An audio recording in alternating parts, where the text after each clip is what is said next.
content de voir qu'il y a beaucoup de monde qui s'intéresse à l'histoire de la Catalogne. Hein. C'est vrai qu'on en parle énormément. Et puis, je pense qu'en fait, c'est souvent une histoire qui reste mal connue, ou en tout cas, parfois même avec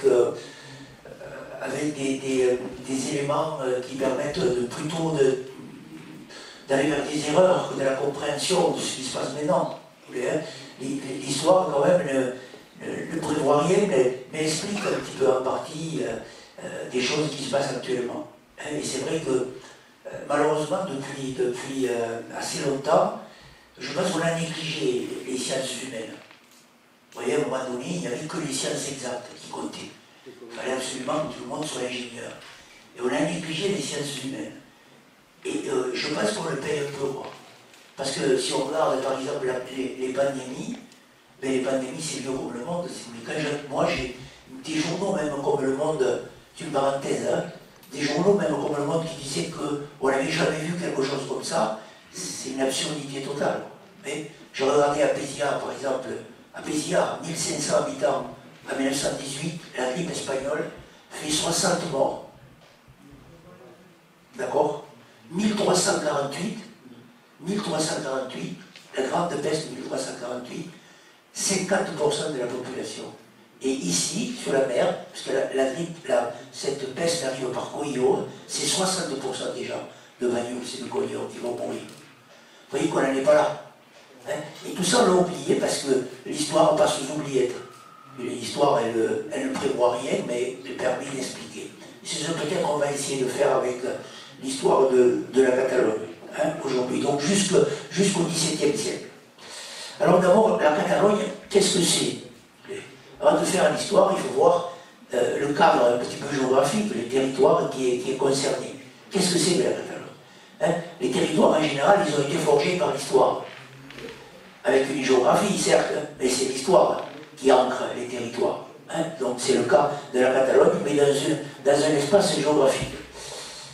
Alors, la Catalogne, c'est à cheval sur les Pyrénées, comme beaucoup de pays ou de régions, hein, n'est-ce pas? Souvent, on nous a un peu imposé cette histoire des frontières naturelles qui absolument ne correspond jamais pratiquement à l'histoire. Ça, c'est la volonté de gouvernants, souvent dictatoriaux, qui vont imposer cette vision de l'histoire. Il faut aller jusqu'au Rhin, et ça va provoquer combien de guerres, cette histoire? Alors que l'Alsace, écoutez, si vous voulez, ils sont plutôt de culture allemande. C'est pareil pour les Basques, c'est pareil pour ici, c'est pareil pour plein d'endroits. Voilà, hein, donc, si vous voulez, alors, c'est une région à cheval sur les Pyrénées, à l'est, le long de la mer, avec finalement très peu d'avantages géographiques. Il y a très peu de plaines, par exemple. On dit toujours il faut des plaines. Là, il y a beaucoup de montagnes. Il y a très peu de plaines. Une grande plaine autour de Liège et puis une plaine à littoral, très étroite dans le fond. Donc, un espace géographique assez peu avantagé, si ce n'est par la mer Méditerranée, hein, qui a toujours été la bienfaitrice de la terre et des hommes, quelque part. Hein, et puis peut-être aussi les montagnes qu'on va réussir à utiliser. Donc, au départ, un espace réduit, très petit, et assez peu avantagé par la nature. Voilà, avec maintenant on dirait provinces, ça c'est plutôt au moment de l'Espagne où on a créé ça, mais il y a 4 zones en tout cas, la zone de Gérone, de Lleida, de Barcelone et de Tarragona, avec d'autres espaces maintenant qu'on appelle la Catalogne Nord par exemple, c'est la dénomination qui a été donnée. Alors en Catalogne, il y a une organisation administrative qui est très particulière, de laquelle nous faisons partie aussi, si vous voulez, qu'on appelle les comarques. Les comarques correspondraient peut-être à des cantons, mais plus grands. On a dit la comarque du Conflans, la comarque du Val-Espire, la comarque du Roussillon, la comarque de Cerdagne. Le fenouillet de nom, parce que c'est occitan. Hein, les comarques. C'est toujours comme ça qu'on gère. Il y a un conseil comarcal en Catalogne. Nous, on a un conseil général, qui est le département. Là-bas, ils ont des conseils de comarque. Le drapeau. Ce qui caractérise la Catalogne, c'est d'utiliser une langue romane, qu'on ne va pas trouver qu'en Catalogne. Voilà, hein. Donc cette cette langue romane, on va la trouver aussi dans ce qu'on appelle Reina de Valencia, le pays valencien, les Bagueards, et peut-être des franges en allant vers l'Aragon. Ça, c'est l'histoire qui l'explique, on le verra plus tard. C'est l'histoire qui l'explique. Hein. Donc, voilà un peu toutes ces régions. Ah, ça y est, voilà. Alors, géographiquement, la Catalogne, elle va d'où à où? Il y a une assez grande cohérence quand même dans la Catalogne, puisque la frontière au départ, c'est les Corbières. Les Corbières, c'est une avancée des Pyrénées. Hein. Donc, ici, je vous ai mis le château des Péribus, mais la Catalogne part de là, en quelque sorte. C'était longtemps considéré comme une frontière très perméable quand même. Hein.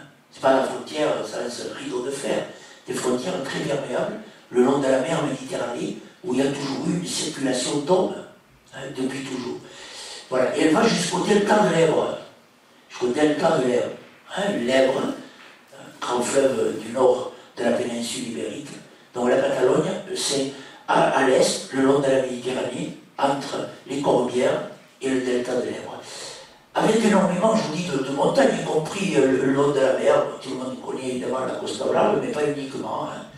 Voilà, avec des petits ports, tournés assez vers la mer, hein, la Catalogne bien sûr, vous verrez, avec un intérieur aussi qui est très montagneux. Hein, voilà, ici vous avez le magnifique monastère roman.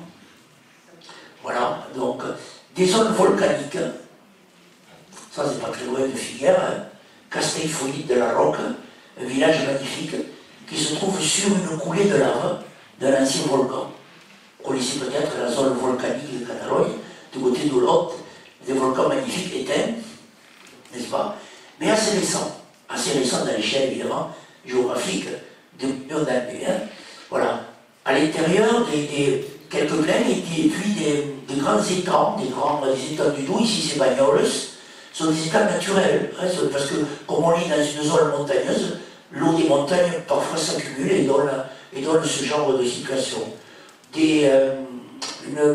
dirais une organisation agricole souvent autour de grandes masses, hein, donc des villages et puis des grandes masses qu'on va retrouver dans le centre de la Catalogne, hein, avec quelques montagnes qui sont assez emblématiques, comme Montserrat ici, voilà, et alors beaucoup de hautes montagnes. On connaît nous ici le Canigou, mais la Catalogne va vers la frontière d'Andorre et vers le Val d'Aran, avec de grands pics montagneux, donc, etc. Ici, c'est Montserrat de nouveau. Voilà Montserrat, avec la plaine de Barcelone, la plaine du Llobregat, un fleuve qui s'appelle le Llobregat, qui se jette au sud de Barcelone. Et voilà, dans ces montagnes, il y en a au moins deux qui sont des montagnes mythiques, probablement pour des raisons historiques aussi. Ce sont des montagnes de résistance. Il y a quelqu'un qui vient de publier un livre sur le Canigou, Canigou, terre de résistance. Ça a été ça. Ces montagnes ont souvent permis aux gens qui occupaient l'espace de Catalogne, qui n'était pas toujours catalan, puisqu'il y avait avant, il y avait les Ibères. Alors ça, c'est le Pedraforca. Hein, c'est une montagne qui est du côté du Cadí, dans la région de Berga. Hein, donc très très belle montagne. Puis bien sûr le Canigou. Le Canigou qui, au-delà de son côté esthétique, visuel, est une montagne qui a un sens dans l'histoire de la Catalogne. Hein, on verra lequel. De résistance, bien sûr. Voilà, donc le Canigou. Voilà la Catalogne actuelle vue de nuit. C'est toujours très intéressant parce qu'on voit l'occupation. C'est un pays, c'est une région de densité de population très importante. La Catalogne. C'est une région extrêmement peuplée. Et donc là, vous voyez, déjà là, il y a une sorte je dirais, de paradoxe. Et vous avez pas beaucoup d'avantages géographiques, mais une région très densément peuplée. Et vous savez très bien que c'est la région la plus riche d'Espagne, une des régions les plus riches d'Europe. Non, maintenant, avec les difficultés comme tout le monde, et voilà. Donc ça veut dire que, dans l'histoire, les hommes en Catalogne ont su tirer profit de lieux qui n'étaient pas forcément très avantagés. Voilà. Alors vous reconnaissez bien sûr les grandes villes, pratiquement toute la côte est occupée. Hein. Ouais. Voilà. Et puis quand vous avez des traits comme ça, ben, ce sont les fleuves. Les fleuves et les rivières. Il y en a beaucoup en Catalogne. Et ils vont être évidemment beaucoup utilisés Pourquoi il y en a beaucoup? Parce que ben, c'est un peu comme chez nous, si vous voulez, c'est grâce aux montagnes. Et nous, il ne pleut pas souvent, pourtant on ne manque jamais d'eau, on va dire. Et bien c'est grâce, si vous voulez, aux neiges accumulées sur les montagnes que, et comme on n'est pas très loin de la mer, on arrive à utiliser toute cette eau. Ça, c'est très, très, très important dans l'histoire de la Catalogne. C'est un atout géographique important. Voilà, donc on le voit très bien ici. Alors l'histoire de la Catalogne a pâti. Vous savez que l'histoire, véritablement, au moins au XIXe siècle, avant, c'était plutôt des gens qui encensaient les puissants. Il ne donnait pas l'idée à personne de dire que Louis XIV faisait pas bien, quoi. Ou décoller, si vous me permettez l'expression, parce que lui, et donc on a encensé les rois ou les puissants. Au XIXe siècle, on a inventé une histoire. Il y a eu des historiens avant aussi, mais sur une histoire mais de la distance, en essayant de mettre quelque part en perspective beaucoup de choses. Et la Catalogne est partie de ça, puisque la Catalogne ne possède pas d'État au XIXe siècle, elle a possédé un État, elle n'en possède toujours pas. Une partie des Catalans le réclame, et donc vous savez, l'histoire elle est écrite par ceux qui ont le pouvoir. Bien sûr. Et donc on a écrit une histoire de France, on a écrit une histoire d'Espagne, on n'a pas écrit une histoire de Catalogne, où on l'a écrit déformée. Vous voyez? Voilà, presque d'une manière un peu méprisante, parfois. Et donc, les historiens de la Catalogne vont commencer à l'écrire difficilement au XIXe siècle, à la fin du XIXe, au début du XXe, et paradoxalement, c'est des historiens étrangers, français en particulier, qui ont travaillé sur l'histoire de la Catalogne. Et Pierre Vilar, un des premiers, mais tant d'autres. Moi, si vous voulez, à titre personnel, c'est une anecdote pas intéressante pour l'histoire de la Catalogne, mais j'ai découvert le grand intérêt de l'histoire de la Catalogne avec une professeure à l'université à Montpellier, qui n'était pas du tout catalane, qui avait appris le catalan pour travailler sur l'histoire de la Catalogne. Vous voyez? Voilà. C'est une rencontre qui m'a évidemment bien ouvert des perspectives considérables. Et donc, et je crois qu'il y a eu, de très grands historiens, en France en particulier, sur l'histoire de la Catalogne. Maintenant, l'histoire de la Catalogne est beaucoup mieux connue.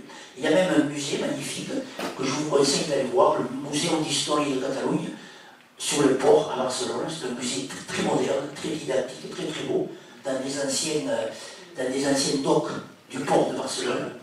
Et si vous allez à Barcelone, bon maintenant c'est un peu difficile, mais bon, oui, allez voir ce musée qui est absolument magnifique, vous verrez. Voilà. Alors, sans vous monter à l'homme de Totapel, hein, voilà. En Catalogne, il y a une des populations, vous voyez, nous sommes vers 1000 ou 1500 avant Jésus-Christ, qui sont les Ibères. Alors on connaît le mot, la péninsule ibérique, hein, vous voyez, les Ibères, c'est un peuple qui occupe pas que la Catalogne. Enfin, les Ibères, c'est un peuple qui est le long de la Méditerranée, à peu près de l'Andalousie jusqu'au Rhône. Ce qui fait qu'ici, nous sommes nos ancêtres étaient des Ibères, et pas les Gaulois.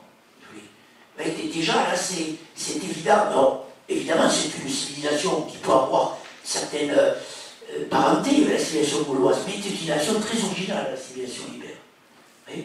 Hein? Illiberis, elle, c'est une des capitales ibères. Illiberis, Coniura, Coco Illiberis, le port d'Elne.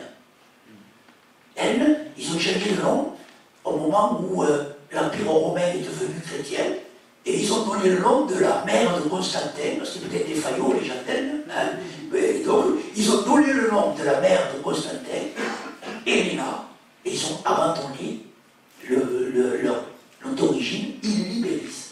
Voilà, hein, donc si vous voulez, vous avez, voilà, un petit peu les Ibères. Alors, ça c'est une carte qui est dans l'histoire de l'Espagne. Donc, si vous voulez, ça s'arrête là, mais en réalité, ça va jusqu'au Rhône, hein, la civilisation ibère. Il y a des traces des Ibères très importantes. Alors, là, du côté du Gironde, un endroit qui s'appelle Ollastret, par loin de la Bisbal, vous avez une ville ibère qui a été fouillée, récupérée, et donc bien mise en valeur. Hein. Là aussi, si vous avez l'occasion, allez-y, vous ne le regretterez pas. C'est vraiment un lieu magnifique du côté de la Bisbal. Hein, donc qui s'appelle Ollastret. Voilà, quelques images de Ollastret, rapidement. Vous voyez que c'est pas rien, hein, les Ibères. voilà, avec des silos, des sitges, ce qu'on appelle le siege en catalan, hein, ces silos. Alors ça, c'est plus au sud, du côté de la vallée, c'est la Dame d'Elche.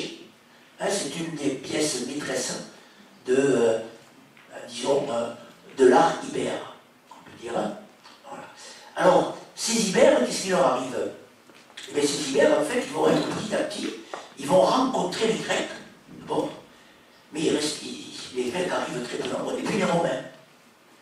Et petit à petit, ils vont se romaniser.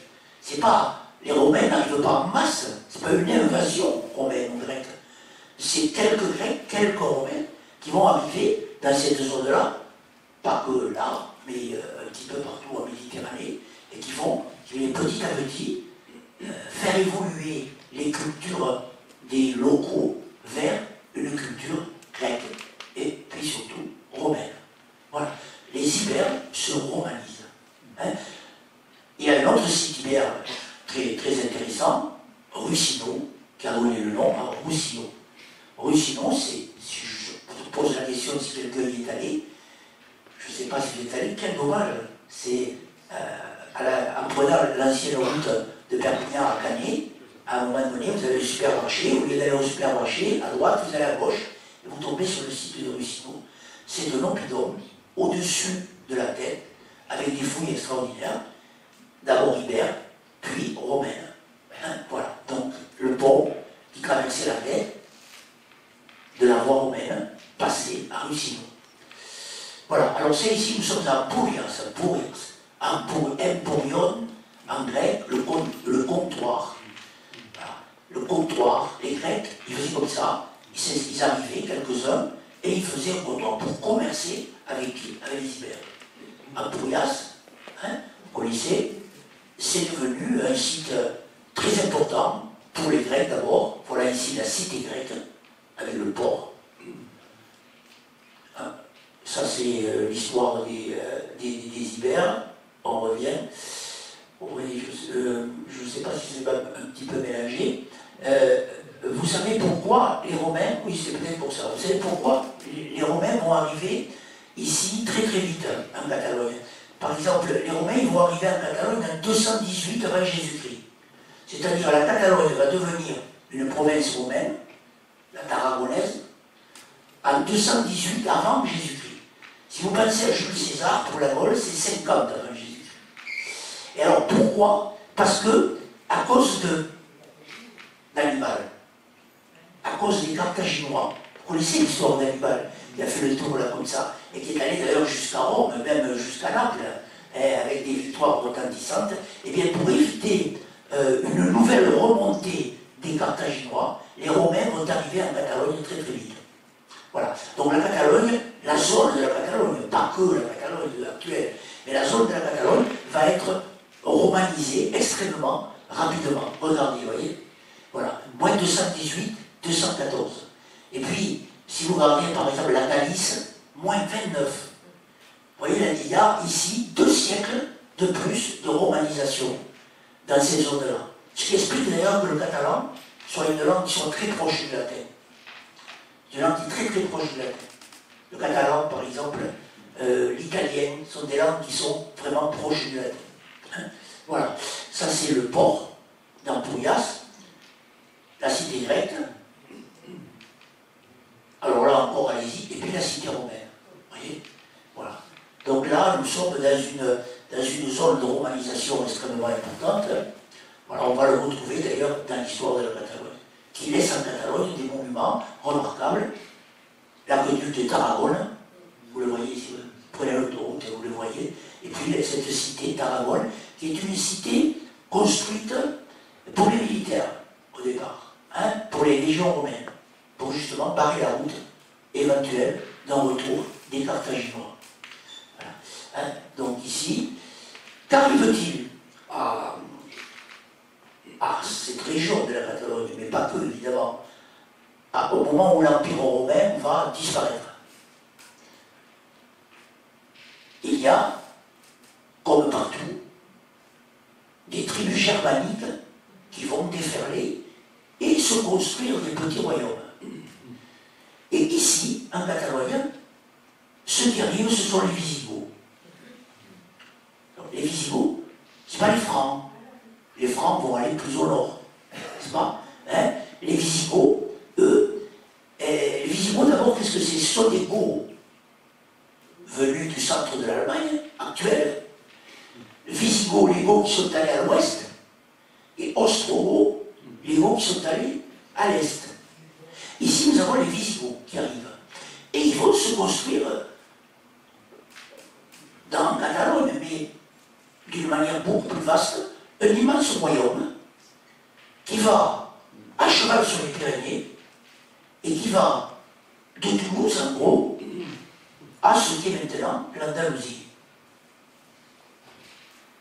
Jusqu'à Gibraltar, si vous voulez. Ouais. Et ce royaume wisigoth, nous sommes vers la 500, 600, 700, est extrêmement puissant. En particulier, beaucoup de noms que l'on croit catalans depuis toujours sont en fait des noms germaniques, sans aucun doute. Joffre, Godefroy, l'ami de Dieu, n'est-ce pas? Mifre, les gens qui s'appellent Mifre, les gens qui s'appellent Hachi, les gens qui s'appellent Ricard, les gens qui s'appellent Ricor. Tout ça, ce sont des noms d'origine germanique, sans aucun doute. Les Visigoths sont restés là. Et Joffre, regardez, le maréchal, il était grand, il était blond, et avait les yeux bleus. La génétique, si vous voulez, quelque part, il y a ici une occupation des Visigoths quand même importante.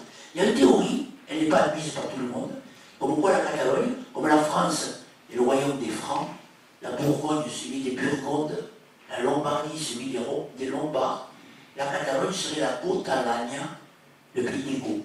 Voilà. Mais ce n'est pas admis par tout le monde, ça. Moi, ça me séduit, mais c'est plutôt au niveau de la séduction que de la certitude. Voilà, les Visigoths développent une civilisation très, très intéressante en Catalogne, on en trouve des traces. Ça, c'est un Visia, ouais, c'est un chancel visigothique de cette époque-là. Et ces Visigoths, qu'est-ce qui leur arrive? Qu'est-ce qui leur arrive? Eh bien, ils se font eux-mêmes envahir, cette fois-ci d'une manière totale, par qui? Eh bien, par les musulmans. Et ça aussi, l'histoire, on ne nous l'apprend pas. Pour comprendre ce qui se passe maintenant, c'est un élément essentiel. Même pour comprendre comment est née la Catalogne, c'est un élément essentiel. En deux mots, que se passe-t-il? À partir de 632, un homme, appelé Mohamed, persuade les tribus en Arabie, l'Arabie qu'on appelle maintenant saoudite, saoudite c'est parce que c'est la famille des Saouds qui règne, persuade d'adopter une nouvelle religion. 632. À partir de là, en 100 ans, les Arabes vont se faire un empire qui va de l'Himalaya aux Pyrénées. De l'Himalaya aux Pyrénées. 732, ça s'arrête. Ah, voilà. Oui, 632, 732. Oh, on l'explique toujours, tout le monde sait ça. Charles Martel arrête les Arabes à moitié. Mais personne ne sait pourquoi ils sont là. N'est-ce pas? Personne ne sait. C'est quand même, comment les Arabes sont arrivés là. Il y a même confusion. Actuellement, des fois, à l'école, on dit parce qu'ils viennent de Seine-Saint-Denis. Non, il y a des élèves qui disaient ça. Mais pourquoi? Pourquoi? Parce qu'en fait, on n'a jamais expliqué ce qui se passe là. Des tribus vont se constituer un empire gigantesque avec comme capitale Bagdad, avec un calife. Vous savez, Isnogoud, là. Vous ne connaissez pas la bande dessinée? Isnogoud, celui qui veut être calife à la place du calife. Bon, mais ça existe, ça. Oui. Empire gigantesque, extrêmement puissant. C'est pour ça que les Afghans sont musulmans. C'est pour ça que le Pakistan, ils sont musulmans. C'est pour ça que les Iraniens sont musulmans. C'est pas du tout des Arabes. C'est parce qu'ils ont été conquis. C'est pour ça même que les Berbères marocains ou les Kabyles arabes sont musulmans.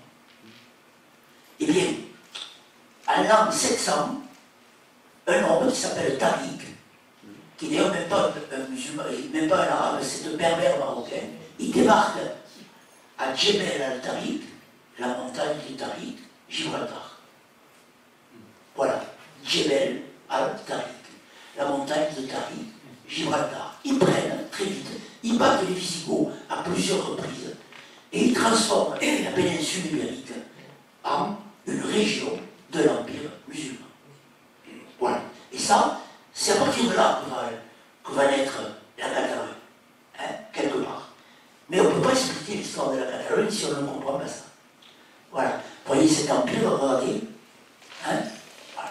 Il va. Alors, une escarmouche a lieu à Poitiers, en 732, et il se trouve que Charles Martel va réussir à contenir les Arabes là. Et à partir de ce moment-là, ils vont reculer.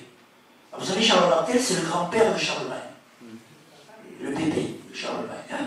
À tous les deux, il y a Pépin le Bref. Et bien, ces trois, Charles Martel, puis surtout Pépin le Bref et Charlemagne, ils vont repousser les Arabes au pas très loin, jusqu'à Barcelone. Et c'est à partir de là qu'on peut parler de Catalogne.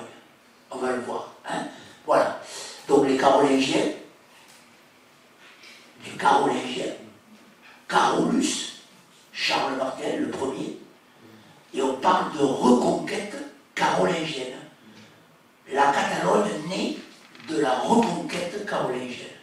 Nous sommes entre 730 ou 740 et 800. Ça, on le sait, 800. Charlemagne couronné empereur à Romée. Des choses qui restent comme ça. Mais on ne sait pas pourquoi c'est couronné empereur par le pape. On ne sait pas. Parce que c'est une manie, le lubie. Charlemagne. Alors, vous voyez, bon, je vous mets une organisation assez rapide, hein, ce n'est pas tellement le sujet, mais Charlemagne vient là. Et il va battre les Arabes. Alors ça, c'est une grande bataille, mais on n'en parle jamais. L'armée arabe part d'Andalousie à la rencontre de l'armée des Francs. Elle est battue. Et ça permet à Barcelone, à Charlemagne, d'arriver jusqu'à Barcelone. Après, ça va être plus compliqué. Les Arabes s'organisent et il ne pourra plus avancer. D'où Montserrat. Montserrat, montagne sacrée, si vous voulez, puisque c'est la frontière ultime, attention, du monde chrétien face à l'immense empire musulman. La Catalogne, c'est la pointe avancée de la chrétienté face à l'empire musulman. Voilà. Et pendant longtemps, vous allez voir, et pendant longtemps. Donc, et bien sûr, tout ça va s'organiser. C'est-à-dire Charlemagne n'est pas venu qu'avec des soldats du nord de l'Allemagne ou de la Belgique actuelle. Il a trouvé ici des gens qui faisaient de la résistance dans le Canigou, dans le Pays de la Folga. Et ces gens-là vont l'aider à repousser les musulmans jusqu'à Barcelone. Et bien ces gens-là, il va leur dire, vous m'avez aidé, moi je m'en vais, je reviens chez moi, à Aix-la-Chapelle, mais vous allez gérer le territoire. Et il dit, toi tu seras comte du Roussillon, toi tu seras comte de Cerdagne, toi comte du Conflans, toi comte de Barcelone, toi comte de Messalou, etc. Ce sont des gens qui sont d'ici et qui se sont, des Visigoths pour la plupart, qui se sont battus avec Charlemagne et qui vont administrer ce territoire. Nous sommes à l'an 800, 850, 900, jusqu'à l'an 1000 à peu près. Après, ça va changer. C'est comme ça que sont nés les comtés. En particulier, va naître le comté de Roussillon. Et le premier comté de Roussillon va s'installer à Perpignan. À Perpignan, il n'y a rien. Il s'installe là. Roussillon est ruiné, elle aussi, on s'installe à Perpignan. Et on devient comte de Roussillon. Il s'installe, vous savez, c'est simple, là où il y a maintenant Saint-Jean, le vieux. Voilà, avec un palais comtal, une petite maison, hein, ce sont des petits comtes, et qui n'ont qu'un souci, éviter que les armées musulmanes ne reviennent les conquérir. Voilà, hein, donc on va voir un peu, regarder, le califat omeyyade de Damas. Hein, il y avait d'abord une capitale à Damas, puis à Bagdad. Le califat omeyyade, les Omeyyades, c'est une dynastie de califes musulmans, arrivent jusqu'à Narbonne à ce moment-là. Il y a eu cette fameuse bataille de Portel qui a permis à Charlemagne d'arriver jusqu'à Barcelone, qui est à l'époque une petite ville. Et qu'est-ce qu'il va faire à Charlemagne? Alors, il ne vient pas que là, il vient sur l'ensemble des Pyrénées. Rappelez-vous l'histoire de Roland, les Basques. Hein, voilà, hein. Donc moi je focalise sur la Catalogne, mais la réalité c'est que les Francs vont réussir à franchir les Pyrénées et Et ils vont appeler ça la marche d'Espagne. Marca Hispanica. Vous voyez, hein, qui est à l'origine d'un État comme la Navarre, Pays Basque, et évidemment la Catalogne. Et alors, on va dire, vous voyez, tous ces comtés qui sont là, hein, eh bien, c'est une manière d'organiser, une manière très très intelligente d'organiser les choses. On va donner en responsabilité à des gens, plutôt que de dire je vais tout vous gérer, je vous donne ça en responsabilité. Et ça va fonctionner. Voilà. Et ça va fonctionner. Alors ce sont des gens qui ne sont pas héréditaires au départ. Ils sont nommés. Ils deviendront héréditaires plus tard, nous le verrons. Alors, la pire de Charlemagne, le voilà, dans les trois couleurs, la rouge, vert et marron. Par contre, il se produit une chose qui va influencer aussi sur la naissance de la Catalogne, c'est qu'après Charlemagne, cet empire va s'affaiblir. Pourquoi? Parce que les petits-fils de Charlemagne se battent entre eux, il y en a trois, et ils se partagent cet empire. Voilà. Et c'est comme ça que ça va devenir l'Allemagne d'un côté, la France de l'autre, et au milieu, ceux qui... Voilà. Il y en a un qui s'appelait Lothaire. Lothaire. Il était un sandwich, vous savez, savourien d'être un sandwich. Savourien, il est toujours croqué quand on est un sandwich. Il se fait croquer d'un côté et de l'autre. Et vous savez quand ça s'est fini, cette histoire? Le 8 mai 1945. Puisqu'on continue à se battre pour cette zone prise entre les deux. Ça peut vous paraître extraordinaire, mais c'est ça. Vous voyez, la Lorraine, c'est le pays de Lothaire, la Lotharingie, ça va devenir la Lorraine. Voilà. 8 mai 1945, cette histoire, depuis, ça peut régler. Mais il en a fallu, quand même, des morts et des désastres. Voilà. Alors donc, pour la Catalogne, ça joue un rôle important. Parce que les comtes, quand ils appellent les Carolingiens pour venir les aider, ils ne viennent pas. Ils ne viennent pas. Parce qu'ils ne peuvent pas. Et alors ils se disent, bon, on va se débrouiller nous-mêmes. Et voilà comment, tout en étant dépendants des rois carolingiens, ils vont agir d'une manière totalement indépendante et à arriver à se constituer un État et à résister à la pression des musulmans. Voilà, les comtés catalans, si vous voulez, avec... alors, ce qui va se produire, c'est que tous ces comtes, et ça c'est, en général, dans l'histoire, c'est toujours pareil, ils vont essayer à un moment donné de créer une dynastie. Voilà, c'est-à-dire à un moment donné, ils vont dire, mais moi c'est mon fils qui va prendre la place. Comme les rois carolingiens ne commandent plus, ne disent pas, moi je te nomme, comme si on nommait un préfet, si vous voulez. Imaginez les préfets, les gens les laissent tomber, mais ils mettraient leur fils préfet. Je plaisante. Voilà. Mais en gros, c'est ça qui se passe. En gros, ils vont mettre leur fils. Et voilà. Et cette dynastie, qui d'ailleurs vient parfois de Barcelone, parfois des Pyrénées, comme Guifred al Palout, Joffre le Velu, qui était à Ria, et qui va devenir le premier qui va imposer une dynastie. C'est le comte de Barcelone.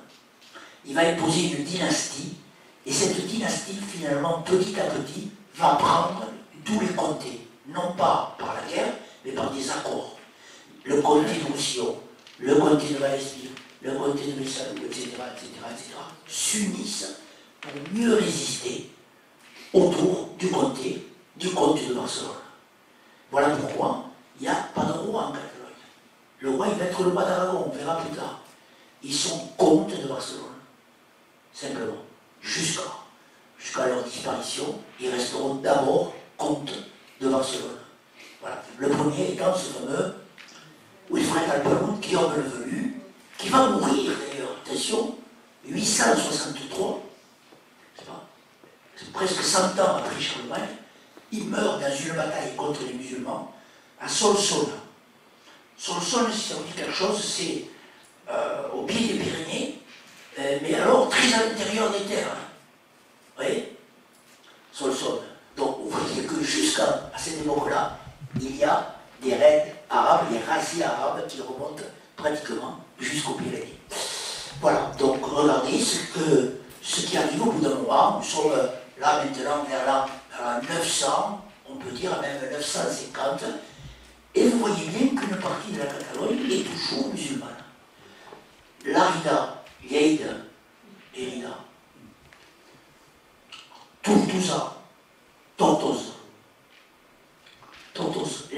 l'Èbre reste terre musulmane, terre donc de l'Empire arabe.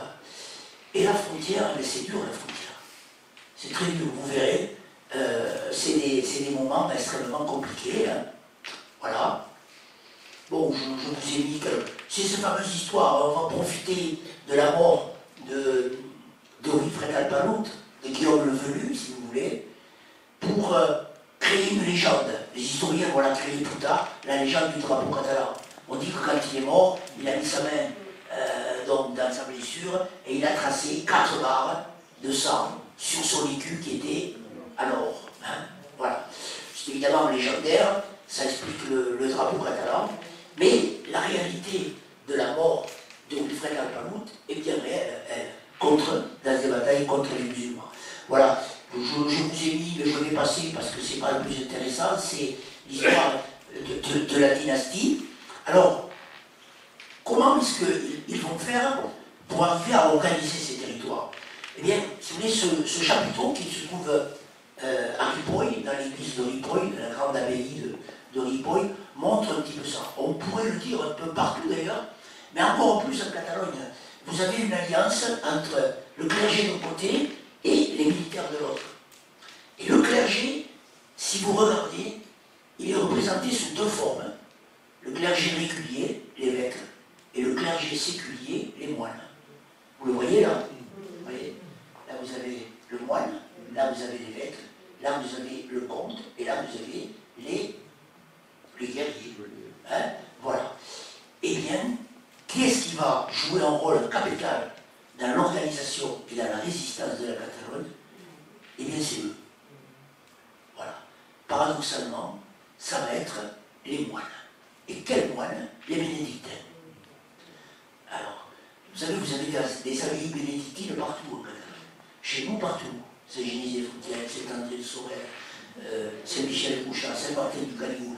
D'autres qui ont disparu. Saint-André-de-Sorel qui est devenu l'église de village. Partout, il y a des abbayes bénédictines. San Père de l'Ordre, San Quirce de Guyenne, quand vous passez par le col de Grenouille. Il y en a partout. Voilà. Eh bien, comment? Eh bien, c'est pas par hasard. Parce que Charlemagne, quand il arrive dans les Corbières, il va créer une grande abbaye. La Grasse. Au milieu des Corbières, bien protégée. Il fait venir des bénédictins. Les bénédictins, c'est très simple. C'est un ordre qui est né en Italie vers l'an 600. Et ils ont une règle extrêmement simple. Ora et labora, prix et travail. On leur doit l'organisation agricole de l'Europe, la bénédictine, chaussée aux moines, Dom Pérignon. Et oui, non, mais, si vous voulez, ça a l'air comme ça, mais c'est eux qui ont organisé toute la vie agricole de l'Europe. Vous voyez? De l'Europe chrétienne. Ici, par exemple, ils ont créé les canons. Pésia, premier canal d'arrosage, 863. L'abbaye bénédictine, d'où? De la Grasse. Et du coup, les seigneurs donnent le village à la Grasse. Mais comme tant d'autres villages des Pyrénées-Orientales, qui sont des villages qui n'ont pas d'autres seigneurs que les abbayes bénédictines. Et c'est eux qui vont organiser tout ça, en créant un type de village qui est devenu le nôtre, le village autour de son église, avec 30 pas autour, n'est-ce pas, avec un espace sacré. Et là, les gens viennent se réfugier, viennent faire pigne, viennent résister. Et ces bénédictins vont produire des hommes fabuleux. La Matoulibe, qui lui fait les papes, qui a été abbé de Saint-Michel-de-Couchard, abbé de Ripoll, son frère est évêque d'Aisne, etc. etc. Hein? Voilà, on va voir, si vous voulez, comment. Hein? Alors évidemment, il y a aussi de grands guerriers, hein, parce qu'il n'y a pas que ça. En particulier ce Bernard Taillefer, comme son collègue dit que ce n'était pas un simple. Voilà. Et puis, vient un moment où toute cette organisation permet à un comte de Barcelone, le comte Borrell, vous voyez, nous sommes entre 934 et 992, de dire, eh bien vous êtes pas venus nous aider, et bien on va se débrouiller tout seul. Ça c'est l'acte véritablement de l'essence de la Catalogne. Et pourquoi il a fait ça, le comte Borrell? Parce qu'en 900, en 965-66, Barcelone est ravagée par un règne musulman. Ce sera la dernière fois. 966. Une armée vient de Cordoue et ravage Barcelone. Le Côte-Boré s'enfuit, ils reviennent, ils réussissent à les chasser. Ils appellent les rois, les successeurs des Carolingiens, qui sont les Capétiens d'ailleurs, et les Capétiens n'ont pas les moyens de venir les aider. Et donc à partir de ce moment-là, ils décident de se débrouiller tout seuls.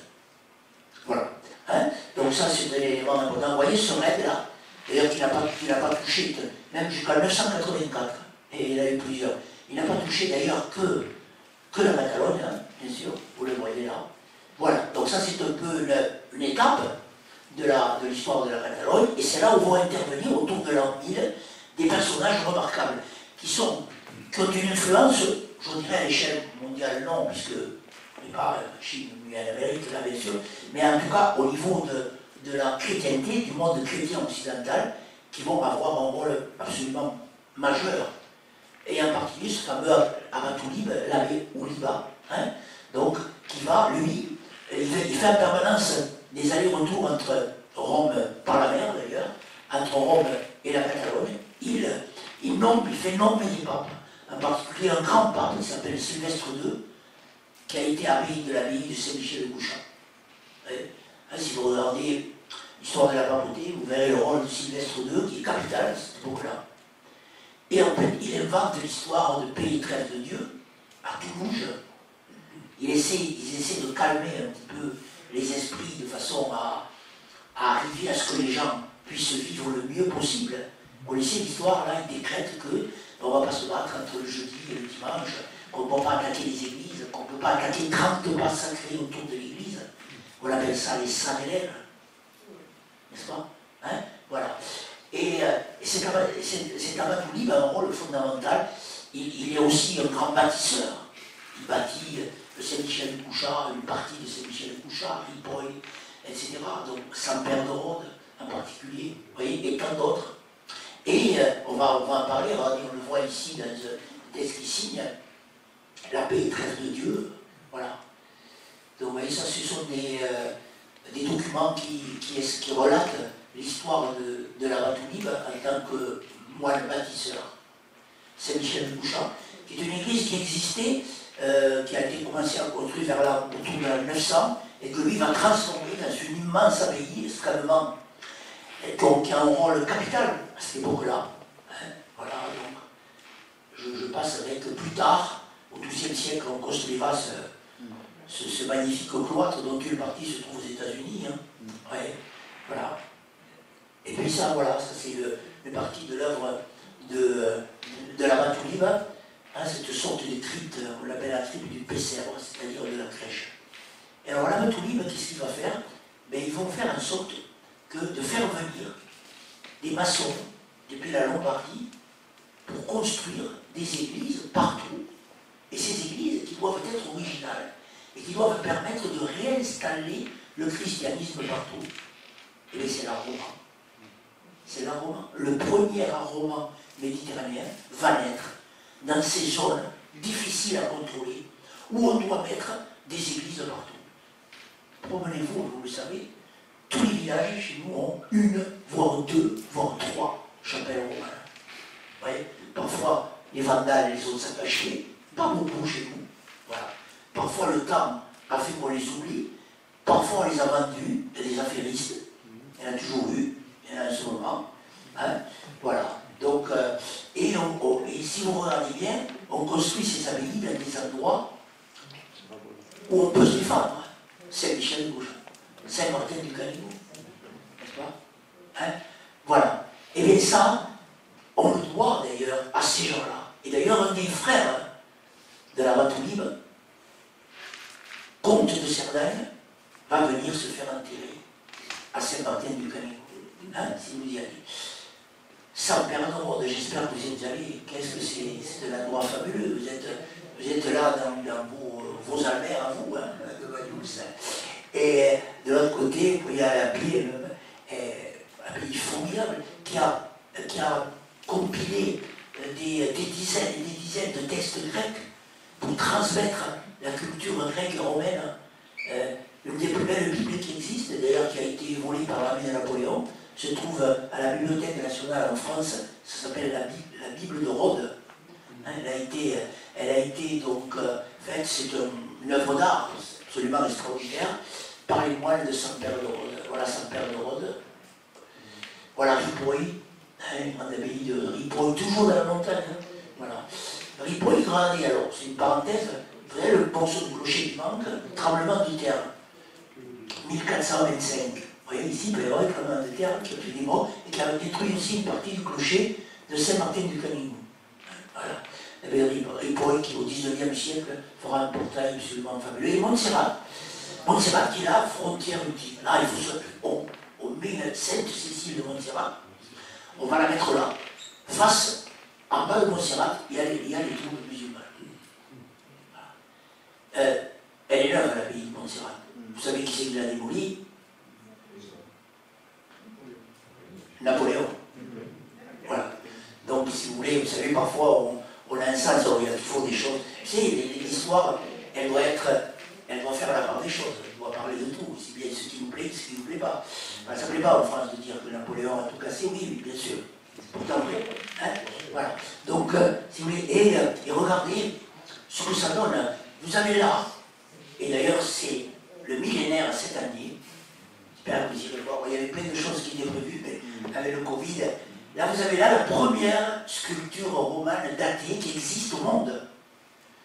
C'est la porte de l'abbaye de Saint-Génis-des-Fontaines. Voilà. Hein. Donc, alors, comment on sait que c'est l'année? Parce qu'elle est marquée l'année. Coup de bol, ça. Hein. Ça, c'est vraiment un coup de bol. Et, alors, c'était une table d'hôtel. Hein. À un moment donné, on l'a mise là. Elle est marquée Anno Domini Videssimo Quarto Regnante Roberto Régé. La 24e année du règne du roi Robert, moi, Guillaume, abbé de cette abbaye, ai fait cet ouvrage à l'honneur de Saint-Génis, qu'on appelle des Fontaines. In honoris al Genesi, coevocant Fontanas. Eh bien ça veut dire la 24e année du règne du roi Robert, c'est Robert le Pieux, le fils du Lecabé. Nous sommes en 1020. Pile. Et il y a donc 1000 ans que cette sculpture romane a été faite. La grande sculpture romane, c'est beaucoup plus tard, c'est au XIIe siècle. Là, nous sommes au début du XIe siècle. Voilà. Alors, évidemment, tout ça donne une vitalité artistique, mais aussi religieuse et économique importante à cet espace catalan qui va devenir, qui est en train de devenir la Catalogne, et qui est obligé au dynamisme face à la puissance qu'il a à ses pieds, quelque part. Hein, voilà. La Roma, bien sûr, j'espère que vous vous promenez pour découvrir ces églises romanes. Alors on va mettre des églises romanes absolument partout. Vous avez ici, dans un village qui s'appelle Taoui, qui est de l'autre côté de l'Andorre en Catalogne, un tout petit village. Moi, quand j'ai été étudiant, j'y suis allé, la route n'était pas goudronnée, mais là elle est. Voilà. Mais vous avez deux églises comme ça. Voilà. Santa Maria de Taoui et San Clément de Taoui, avec des fresques comme ça. Ouais. Voilà, San Clément de Taoui. Alors elles sont au musée à Barcelone, les fresques. Il faut aller les voir. Voilà Taoui. Elles ne sont pas loin des fresques, vous pouvez aller les voir. C'est Saint-Martin de Fenoyard. Saint-Martin de Fenoyard, sur la route du Coulou, là. Vous voyez? Voilà. C'est toujours très étonnant. Et ça, je pense que c'est lié au fait qu'on ne se centralise pas sur l'histoire locale. Comment on peut passer à côté des choses absolument remarquables ici. Vous voyez? Saint-Martin de Fenoyard, petite chapelle pré-romane, très belle sur la route qui va au Pertus. Tout le monde y passe devant tout le temps. Vous avez des fresques remarquables. Voilà, ça c'est des fresques aussi. Alors, l'art roman en Catalogne, c'est quelque chose d'extraordinaire. Et un musée à Barcelone, le musée national d'art de Catalogne, je vous invite à y aller. Voilà. Je ne sais pas, quelques-uns d'entre vous sont retraités. C'est gratuit. Voilà. Donc, vous voyez, bon, je vous fais passer ça. Alors, on va inventer une sorte de des formes d'art roman ici, en Catalogne, avec ces cristalliers magnifiques. Voilà, c'est vierge, évidemment. Et tout ça est lié, bien sûr, c'est pas le hasard. C'est parce qu'il faut que la chrétienté soit hyper puissante là pour résister.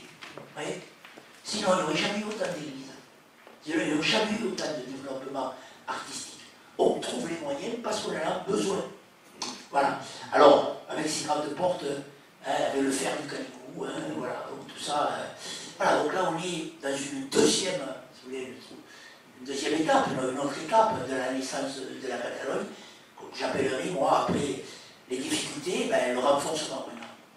Et quand on arrive autour de la 1100, là il se produit quelque chose, c'est que maintenant, ce n'est pas les musulmans qui vont pousser vers le nord, c'est les Catalans qui vont aller vers le sud. Voilà, et ça, ce n'est pas que là.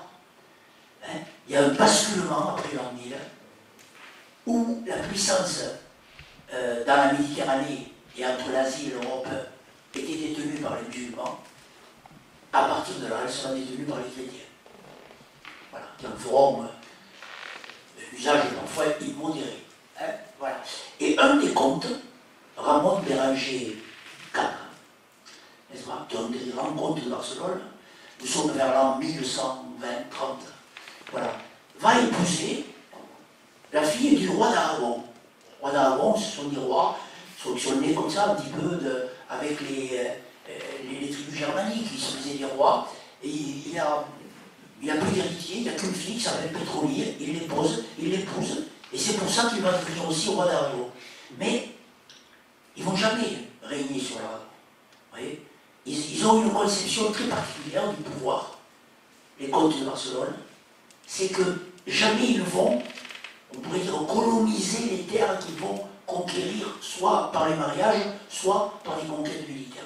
Ils vont faire des fédérations, peut-être même des confédérations, c'est-à-dire une sorte d'État totalement décentralisé. Ça reste ça. Vous voyez, ça reste. Et donc ils vont faire avec l'Aragon une confédération. Et les rois d'Aragon, mais les Aragonais finalement, ils font ce qu'ils veulent. Ils ne parlent même pas catalan, les Aragonais d'ailleurs. Ouais. Voilà. Et donc, voilà, ça c'est le mariage avec Pétroni, le contrat de mariage, je passe, etc. Et de là, à partir de là, avec la force qu'ils ont, ils vont réussir une première fois, sont vers au milieu du XIIe siècle, ils vont réussir à repousser les Arabes jusqu'à l'Èbre. Ça ne sera pas facile. Voilà. Pendant une trentaine d'années, il y aura une trentaine d'années de guerre, et ils vont repousser les Arabes jusqu'à l'Èbre, créant deux Catalognes, Catalogne la Vieille et Catalogne la Nova. Donc là, par exemple, vous allez trouver là très peu d'aromats. Puisque quand ça commence, quand les comtes catalans s'emparent de la Catalogne nouvelle, l'aroma on en a moins besoin, on est dans un autre style. Il y en aura quand même. Voilà. On est donc, vous voyez, en Catalogne, même si maintenant c'est un ensemble cohérent, il y a deux parties très différentes. L'une qui a commencé à naître vers l'an 800 avec Charlemagne, et la deuxième qui a commencé à s'inclure dans la première vers 1150, au moment de Ramon Béranger IV. Voilà. Catalogne la Vieille, Catalogne la Nova. Voilà des lieux de bataille. Siulana, un endroit merveilleux au-dessus d'un grand barrage. Il y a une légende où la princesse arabe, voyant qu'elle allait être faite prisonnière, va se jeter dans cette rivière que vous avez là. Voilà. Mirabet, magnifique château, d'abord arabe, puis catalan, sur l'Èbre. Ça, c'est des endroits magnifiques, là, vous pouvez y aller. C'est l'endroit où a eu lieu la bataille de l'Èbre. Donc, ça se trouve à l'intérieur des terres, quand on remonte l'Èbre, assez loin du delta. Voilà. Et les comtes de Barcelone qui se faisaient enterrer à Ripoll. Vous savez, l'endroit où on enterre les rois, c'est très important. C'est des terres sacrées. On va se battre pour ne pas que personne ne fasse la conquête du lieu où les rois sont enterrés. Donc on a mis Ripoll.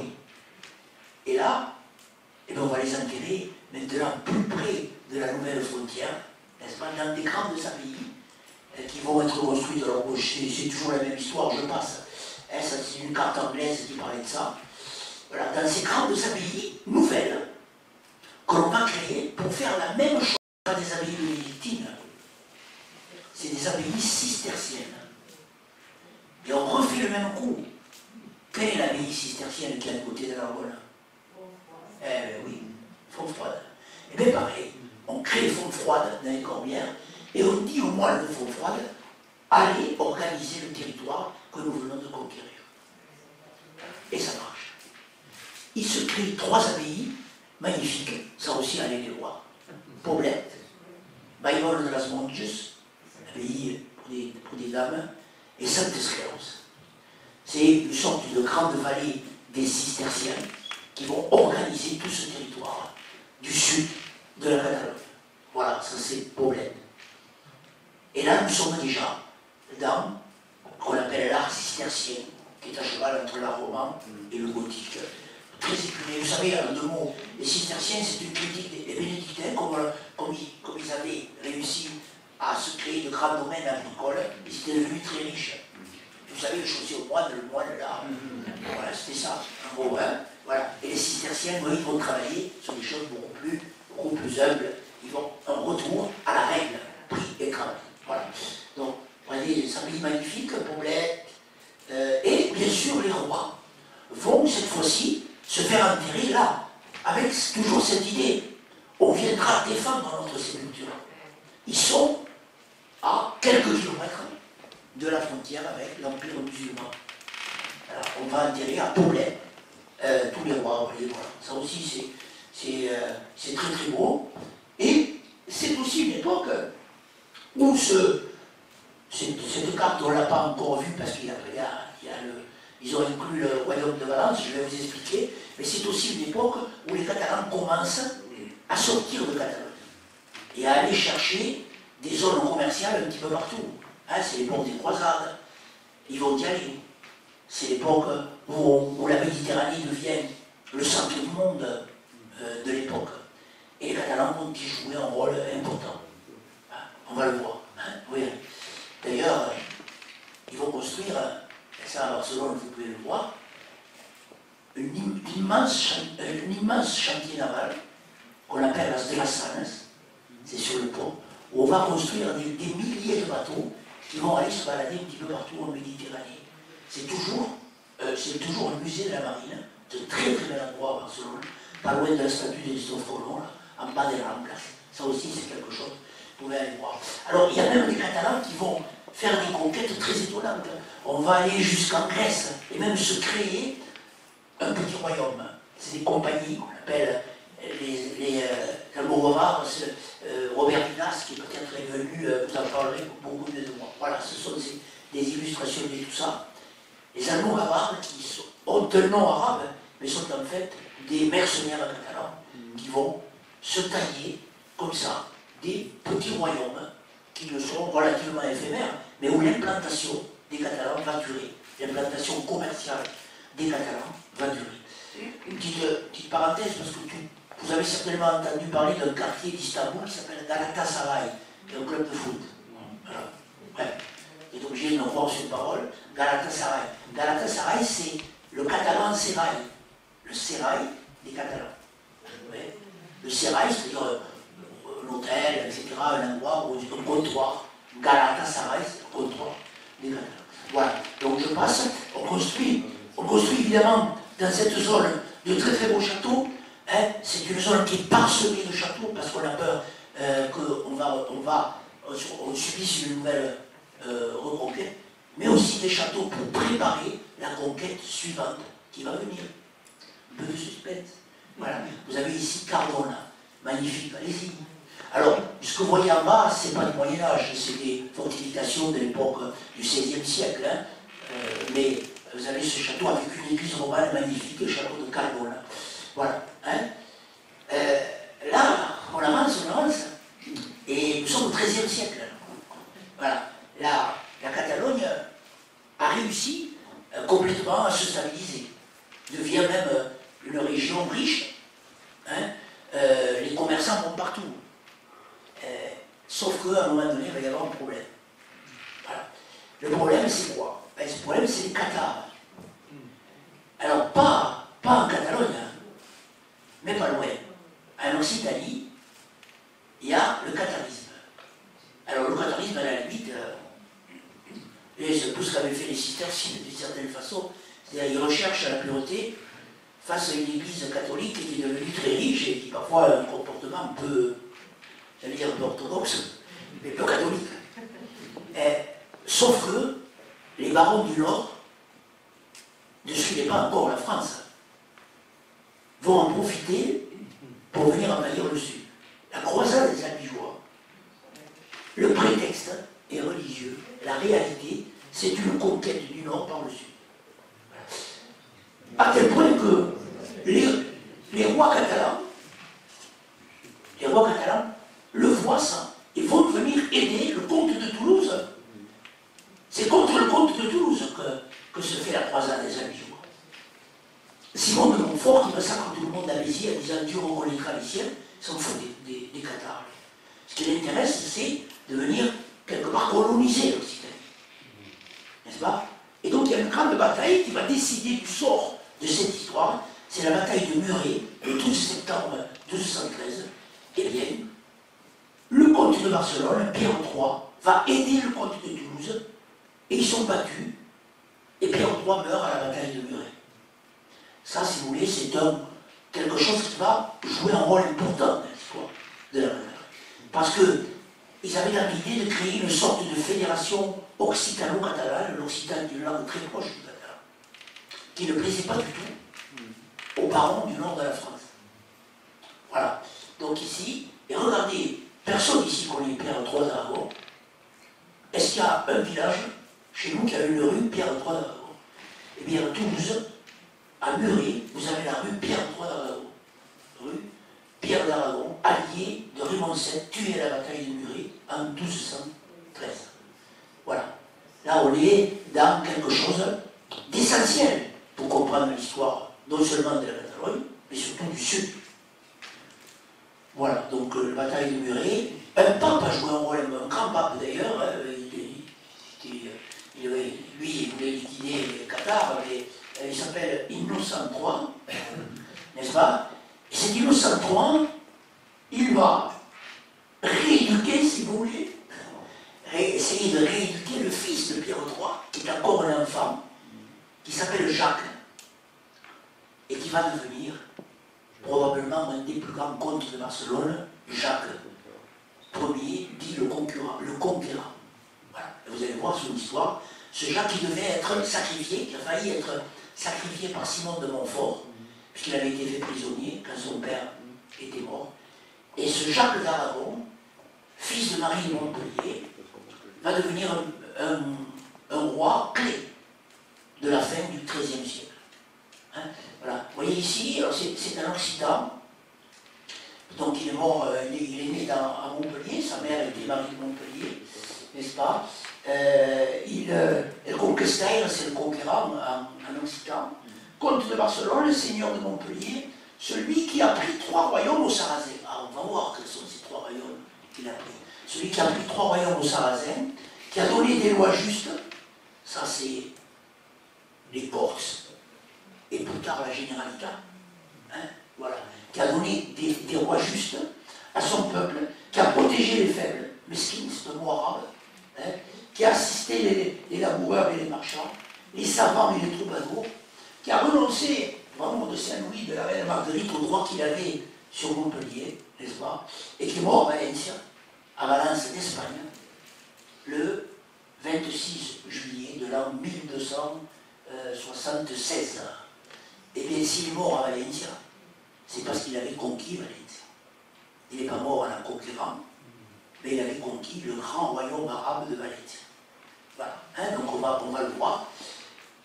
À ce moment-là, dans cette partie de la Méditerranée, dont fait partie la Catalogne, il y a des personnages qui vont émerger, à la fois des politiques, mais aussi beaucoup de savants, même d'hommes d'affaires, qui vont émerger, qui sont remarquables. Et en particulier celui-là. Celui-là que Voltaire admirait énormément, que nous, on ne connaît pas. Il s'appelle Ramon Llull. Ramon Llull. Voilà. Llull, Voltaire l'appelle Llull.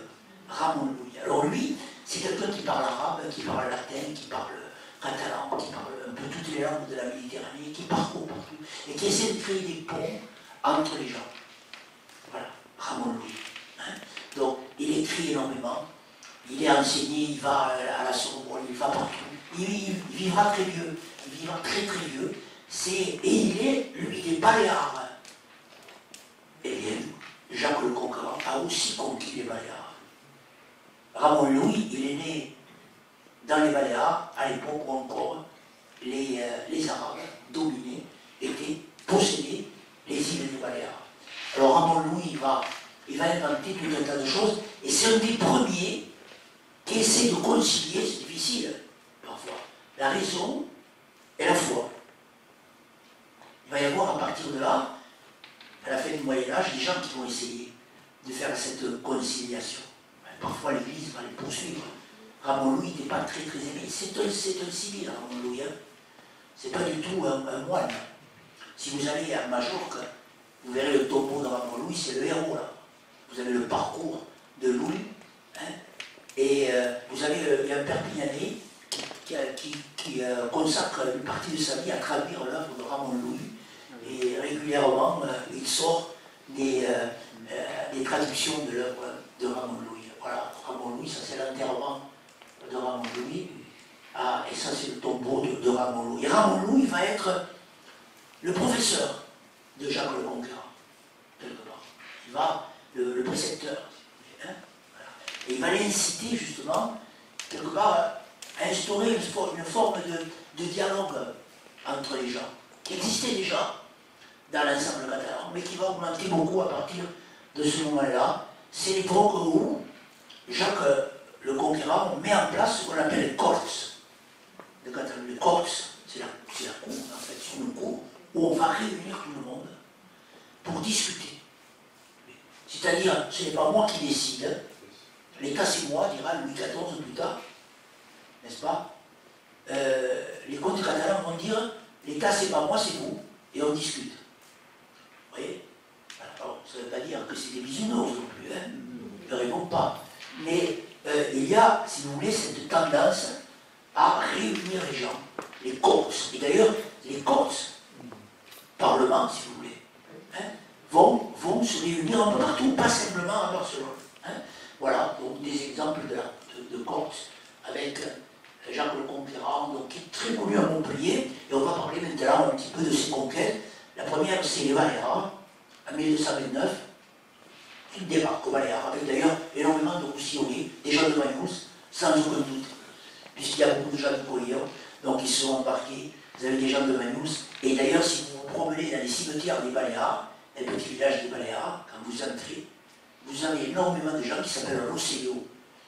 Ce sont des gens qui venaient de Roussillon et qui ont pris le nom pour s'installer aux Baléares. Il y a des Roussillons et des Ripollais aux Baléares. Voilà. Hein. Donc, voilà. Ce Jacques le Conquérant, il a beaucoup de qualités, puisqu'il est aussi un écrivain, un historien. Il écrit un livre des faits, le livre des faits. Alors, on ne sait pas s'il l'a fait écrire ou s'il l'a écrit lui-même, enfin, on sait très bien que ce qui est écrit, c'est effectivement en gros ce qui s'est passé, même s'il a tendance à dire que c'était le meilleur. Ce livre des faits, il raconte la conquête, et il vient d'être traduit en livre de poche par Robert Minas. Donc, nous connaissons très bien, hein, et c'est très intéressant à lire, parce que vous y verrez comment Jacques le Conquérant parle de ça. Voilà, quelques fresques d'un château au Baléares qui racontent cette histoire. Très belle fresque, d'ailleurs, civile, c'est rare. Alors, il n'y a pas que les Baléares, hein, regardez. En 1233, on a franchi l'Èbre. En 1238, on est à Valencia. Et un peu plus tard, en 1290, on est à Murcia, à Oriola. Orihuela maintenant. Jonquère d'Oriola. Sa famille était là. Et a acquis ce titre dans la bataille d'Oriola, n'est-ce pas, avec Jacques le Conquérant. Jonquères d'Oriola. Voilà. Oriola, c'est Orihuela. En espagnol, maintenant, ça ne fait pas partie de l'ensemble catalan. Hein, voilà. Et donc, tous ces gens-là, Valence et les Baléares, eh bien, ils vont être, on chasse plus ou moins les musulmans. Ceux qui restent, on les somme de changer de nom et de se convertir. Beaucoup le font, d'ailleurs. Et c'est eux, par exemple, qui vont construire le palais des rois de Majorque. Et où ils mettront dans l'église du palais des rois de Majorque un laïcra. quand vous allez au Palais Royal de Majorque, vous avez une sorte de fresque, en arabesque, qui peut se lire donc à l'écriture arabe comme un verset du Coran. Vous voyez? Voilà, ces gens-là, on peut les employer, parce qu'évidemment, ils ont un savoir-faire, ils ont une manière de travailler, penser à Cordoue, à Séville, à Grenade, etc. Hein. Voilà. Donc voilà, maintenant, nous sommes donc à la fin du XIIIe siècle. La Catalogne, là, est maintenant très affirmée. Elle est confédérée, là encore, Valence n'est pas du tout intégrée à la Catalogne. Il y a quelqu'un qui gère, les Valenciens gèrent eux-mêmes le règne de Valencia. Les gens des Baléares gèrent eux-mêmes les Baléares. Vous voyez? Voilà. Alors, c'est très original, et au moment des royautés absolues, ça constituera une grande faiblesse pour la Catalogne. Voilà. Pour vous donner l'importance de Jacques le Conquérant, il traite d'égal à égal avec Saint-Louis. Et d'ailleurs, si vous regardez, alors que Saint-Louis échoue à reconquérir 1 mètre carré de territoire musulman et meurt de la peste à Tunis, Jacques le Conquérant s'empare d'immenses territoires sur les musulmans. Et il signe avec Louis, alors évidemment c'est normal. L'histoire de France parle de Saint-Louis, et parle de Jacques le Conquérant. C'est normal, si vous voulez. En Espagne, on va parler de ce qui se passe maintenant à ce moment-là en Castille, pas de Jacques le Conquérant.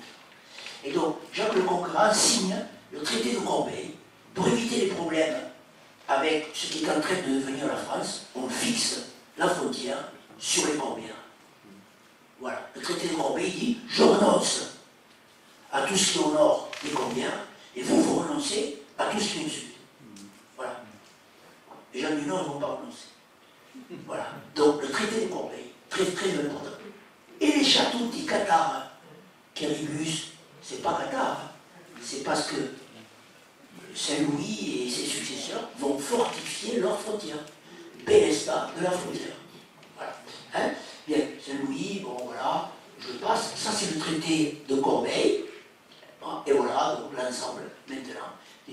Et ce Jacques le Conquérant, il a une idée très, très bizarre, mais en même temps très logique, dans sa logique des côtes catalans du moment.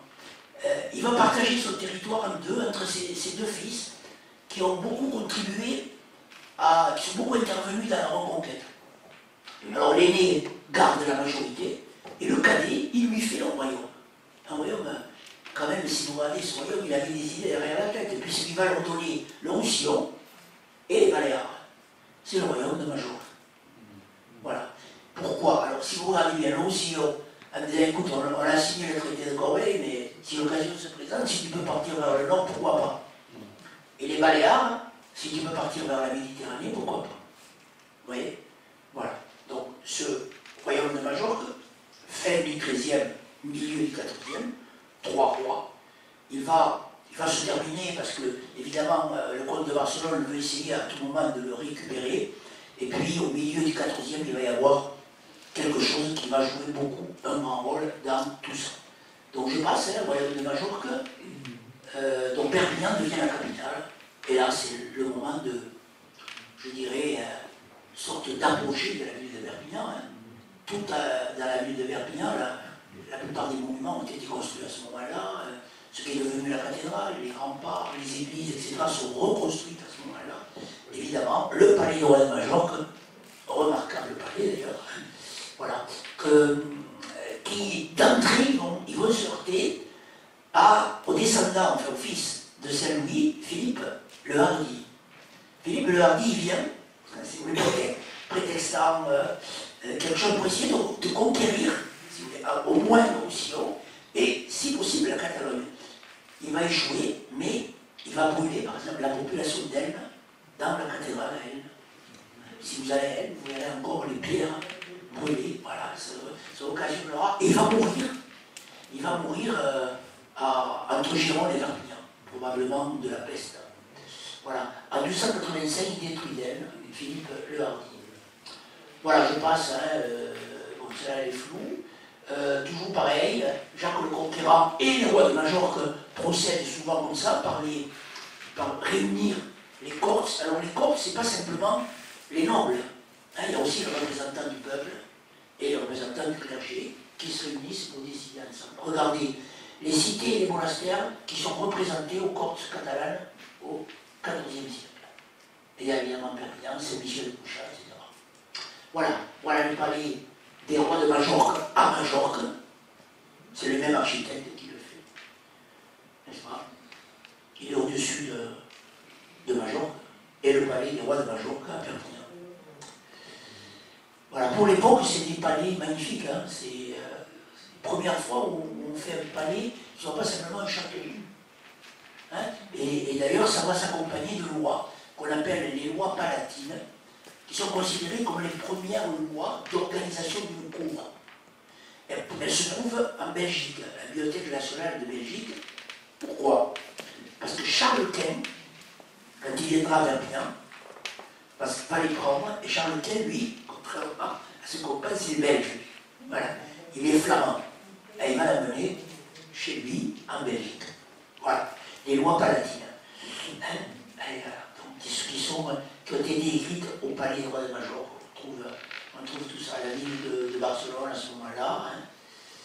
Voilà, donc les rois de Majorque, vous les connaissez, Jacques Ier de Majorque, le roi Sanche. Vous avez dans la cathédrale à Perpignan la première pierre posée par le roi Sanche, 1324.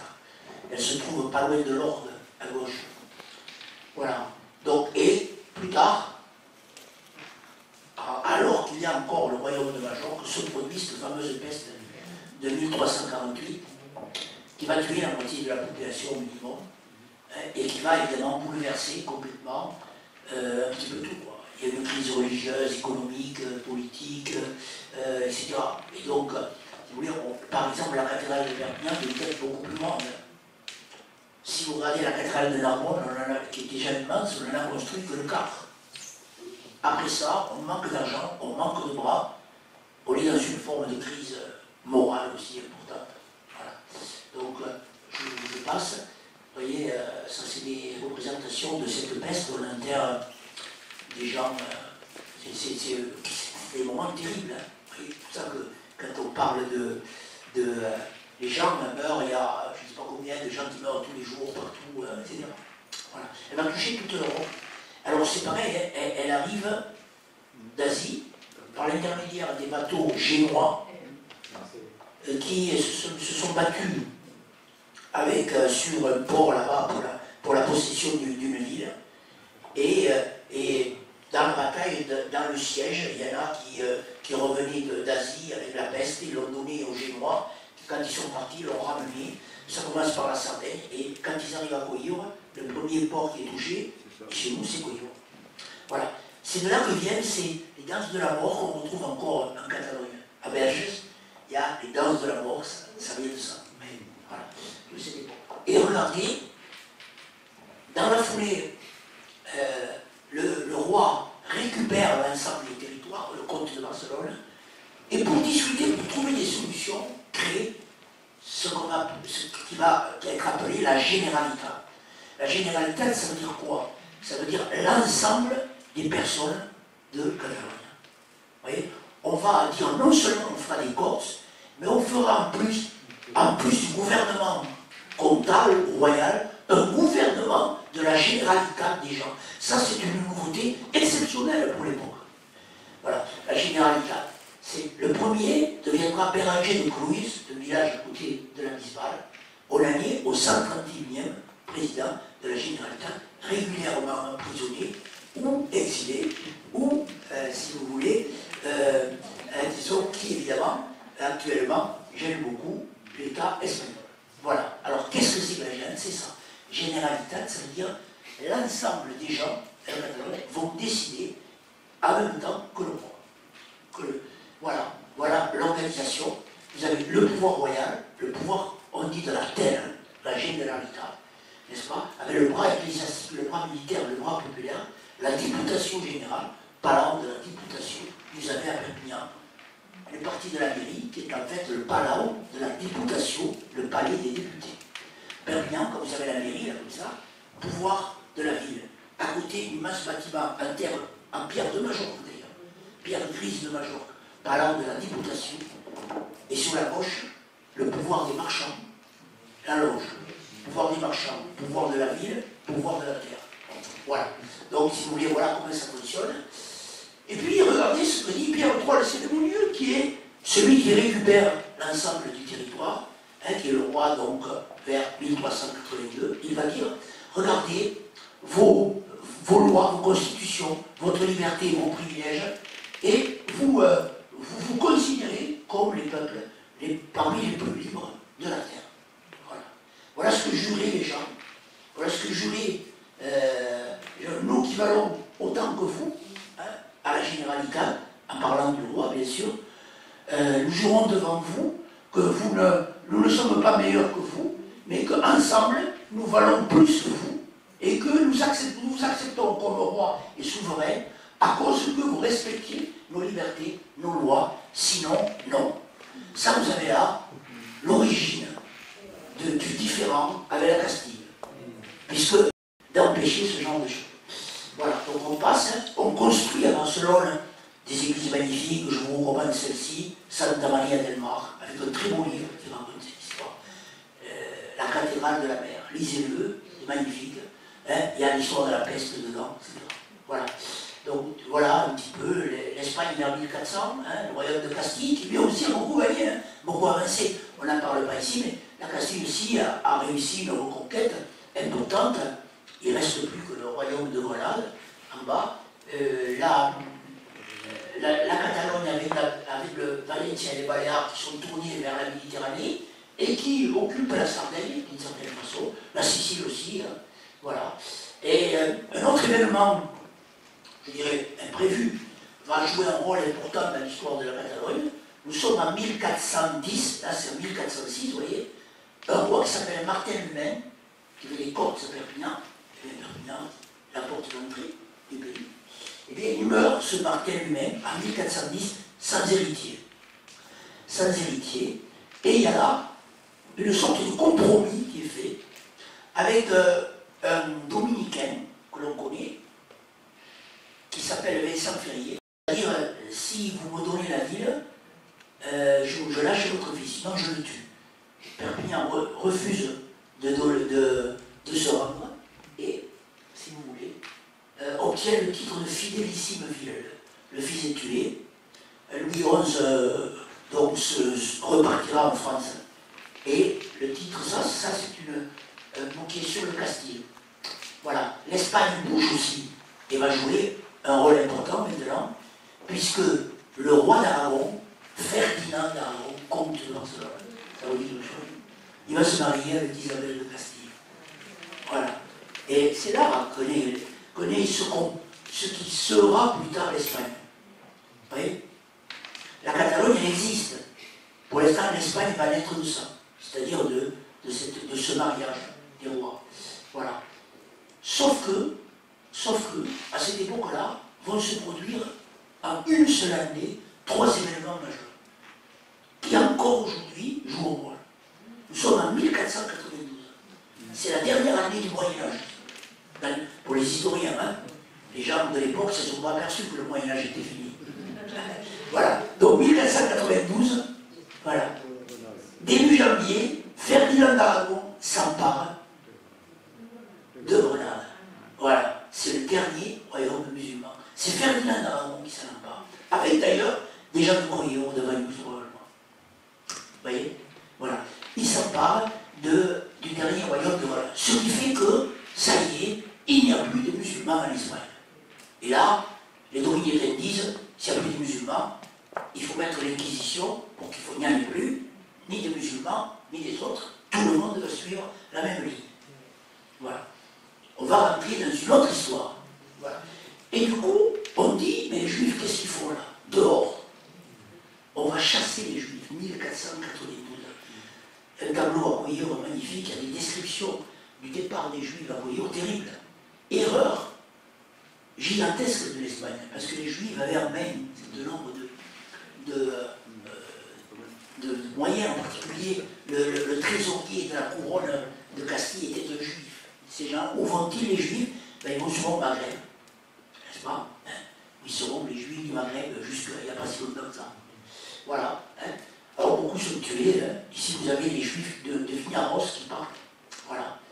Les juifs qui s'en vont. On convertit les musulmans, évidemment, on ne sait pas par la douceur, ni bien sûr. Hein. Voilà. Donc tout ça, vous voyez. Hein. Et puis alors là, comble du comble, ça en plus c'est pas prévu.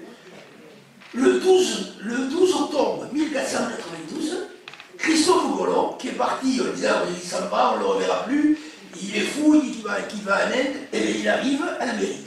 Et pour les Indes, il arrive en Amérique. Et alors là, si vous voulez, vous avez dans la même année, la Castille ne se sent plus. Vous voyez, voilà, plus d'Arabes, plus de Juifs, et la porte ouverte vers l'exploitation d'un continent magnifique. Et bien voilà, ça, c'est évidemment, la Catalogne va être mise à l'écart de ça, puisque ce sont les vainqueurs, ceux qui arrivent en Amérique, qui vont se garder l'exploitation de ce continent. Voilà, hein, donc on passe, et là on a les moyens, nous arrivons au XVIe siècle, le siècle d'or espagnol, Charles Quint, Philippe II, et comme on a les moyens, avec de l'argent, en faisant travailler des gens pour rien, avec de l'argent qui vient de partout, si vous voulez, tout va bien. Et on construit, on fortifie magistralement ce pays qui est devenu le plus grand pays du monde. Charles Quint dit, le soleil ne se couche jamais sur mes terres. Voilà. Et là, on va construire Sals. On va fortifier partout la citadelle de Perpignan. On renforce Perpignan. Bien sûr, Perpignan est la porte d'entrée du plus grand royaume à ce moment-là qui existe au monde. Et c'est pour ça que, par exemple, comme la citadelle de Perpignan, que les Perpignanais s'ingénient à cacher par des HLM hideux. N'est-ce pas? Je ne sais pas pourquoi, parce que c'est une des plus belles citadelles qui existent, n'est-ce pas? Ça, c'est évidemment, ça, c'est un peu brouillon de ce qui va venir. Et donc, on fortifie tout ça, le son du XVIe siècle. Voilà. Ça. Voilà. Là, nous sommes, c'est Charles Quint, Philippe II, voilà. Puis il y a une culture, il y a évidemment des tas d'écrivains à ce moment-là. Pour ceux qui sont intéressés à la langue castillane, connaissent tous les écrivains de cette époque-là, le bout de Liga, tout ça. Voilà. Hein. Donc, et là, la Catalogne, évidemment, n'est plus au centre de ce qui était le monde, qui était la Méditerranée, mais le centre du monde devient l'Atlantique. Et donc, les Portugais, les Castillans vont être, les Anglais après plus tard, vont être beaucoup mieux placés pour y aller. Perpignan va être fortifié, n'est-ce pas? Pas par Vauban comme on croit. Vauban, il a fait ce qui s'appelle le quai Vauban. Et c'était pour le boulevard Clémenceau que Vauban a fait. Tout ça, ça a été cassé. Ils sont régalés, tout pété. Et cette citadelle-là, c'est Philippe II. Voilà. Ça aussi, les bastions devant le Castillet, c'est Philippe II. Le palais de Major qui est fortifié, n'est-ce pas? C'est Philippe II. Voilà, tout ça, ce sont la ville de Perpignan. Ça, c'est Barcelone, hein. Voilà, donc, qui s'agrandit aussi. Ce que vous avez là, c'est un fleuve, c'est la Rambla maintenant. Hein. Voilà. Barcelone, hein, toujours, avec les deux parties. Hein. Ce qu'on appelle le Paris gothique, la partie ancienne, et puis la Rambla qui était une rivière. Hein. Rambla, en arabe, ça veut dire sable. Rambla, c'est le sable. Montjuïc qui est fortifié, bon, voilà. Villeneuve, Villevieille, Barcelone. Voilà, donc nous arrivons maintenant au XVIIe et bientôt à la conclusion, où là, l'Espagne est totalement triomphante. La France aussi, c'est devenu un pays très consolidé. Hein, et il y a forcément donc, à un moment donné, il va falloir régler les comptes. Voilà. Il y a un désir des uns et des autres d'être plus puissants que l'autre. Voilà. Ils s'étaient déjà frottés aux Anglais, les Espagnols, ils avaient perdu lamentablement avec l'invincible Armada, laissant la place aux Anglais. C'est à ce moment-là que l'Angleterre devient un pays très puissant. Ils avaient essayé de liquider les Anglais et ne réussissent pas. Il y a maintenant une explication entre la France et l'Espagne. Louis XIII va venir là. Cette Estelle, elle va s'appeler Camp d'Arlay. Et là, je passe Richelieu, bien sûr. Voilà. La guerre de 30 ans, hein, qui est une guerre au début du XVIIe siècle, qui va avoir qui concerne plutôt le Nord, mais qui va avoir une péripétie très importante en Catalogne avec la guerre des Segadors. Voilà. C'est-à-dire, qu'est-ce que c'est que cette histoire? Eh bien, le pouvoir castillan à Madrid essaie d'empêcher cette sorte de pouvoir parlementaire qui existait en Catalogne. Donc on envoie des troupes, et un beau jour, il y a une révolte des Segadors. Alors il n'y a pas que les Segadors c'est les faucheurs. Voilà. Elles sont au mois de juin, il y a beaucoup de faucheurs. Alors ils s'appuient sur les faucheurs, et ils tuent le vice-roi, et tous ceux qui, évidemment, représentaient la Castille. Et là, il y a une guerre qui se produit, et qui tourne à l'avantage de la Catalogne dans un premier temps. Et vous allez voir, il y a quelque chose de très curieux. Ça, c'est la représentation. Vous savez que l'hymne Catalogne, c'est Segadors, hein, voilà. Voilà, et Segadors. Et puis cet homme-là, qui est un politique, qui s'appelle Panclaïs, il dit, nous, ce qu'on veut, c'est une république. Et il déclare la République en Catalogne. Et ça énerve tout le monde, le roi de France et le roi de Castille. Et c'est de là que va venir le traité des Pyrénées. Puisque, comme il y a une république, d'abord cet homme-là, il se fait empoisonner. Ça existe encore. Et là, de temps en temps, Poutine, quand quelqu'un ne lui plaît pas, il leur donne un café avec la mort au roi. Et voilà. Donc il se fait empoisonner, la République est liquidée. Louis XIV, Louis XIII arrive, et on dit, attendez, plutôt que de se battre, on va faire quelque chose. On va trouver un accord. Et on va dire, voilà, on va marier le jeune roi avec l'infante d'Espagne. Et elle dit, ben, quand même, il faut nous faire un cadeau. Et le cadeau, c'est nous. C'est le roussillon. Alors, c'est très avantageux pour la Castille, surtout. Ça peut vous paraître bizarre. Parce que ils affaiblissent la Catalogne. Voilà. Vous voyez, l'histoire du traité des Pyrénées, c'est à la fois un désir de la France de construire un pays en s'appuyant sur les frontières, le fameux mythe de la frontière naturelle, n'est-ce pas, porté par Richelieu, par exemple, par Mazarin, et puis après plus tard par Louis XIV. Mais c'est aussi, en quelque sorte, quelque chose qui arrange beaucoup la Castille, puisque la Catalogne se trouve affaiblie complètement, avec des difficultés pour se défendre en amont, puisque la France va arriver jusqu'au cœur des Pyrénées, Bras-de-Bouillot par exemple, la Cerdagne, c'est au cœur de la Catalogne. Il n'y a pas la possibilité de fortifier entre Océja et Pitirda. N'est-ce pas? Vous connaissez la Cerdagne, Océja et Pitirda, c'est 500 mètres. Vous voyez? Voilà. Donc, voilà. Et ils vont négocier ça à Célé.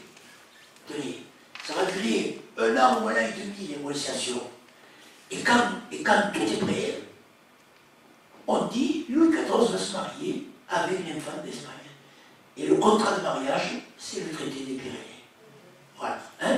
Donc regardez, cette photo, on a Philippe IV d'Espagne. Nous avons le jeune Louis XIV qui est là derrière, hein, avec la charmante demoiselle là, habillée, pas pratique pour passer les portes. Hein, voilà. Donc on va sur ça, donc, ben voilà, le roussillon passe français, et à ce moment-là, donc, Louis XIV, c'est les portes de gloire, évidemment, de Louis XIV, qui va tout faire pour fortifier la ville. Et là, il envoie Vauban, et là, oui, Vauban va intervenir. Hein, voilà. Et Vauban va même demander de faire une maquette de la ville de Perpignan. Ça s'appelait un plan relief. Là, je vous invite à aller voir, c'est une copie. L'original, il est aux Invalides de Paris. Musée du plan relief, magnifique. Et il y a une copie à Perpignan, actuellement, il est à la Poudrière, à côté. Allez-y, vous allez vous régaler. C'est immense. C'est à côté des Dominicains. C'est les ingénieurs de Louis XIV qui font une maquette à l'échelle de la ville de Perpignan.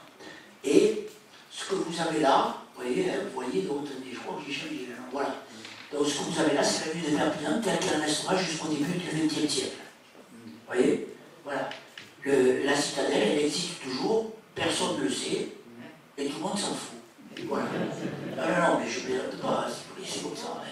Il faut être réaliste dans l'histoire. Le palais du roi de Majorque, tout ça, au lieu de le garder, on a construit des chaudinneuses là tout autour. Les remparts, on a tout cassé, si vous voulez. Et ça, c'était ce qu'avait fait Vauban.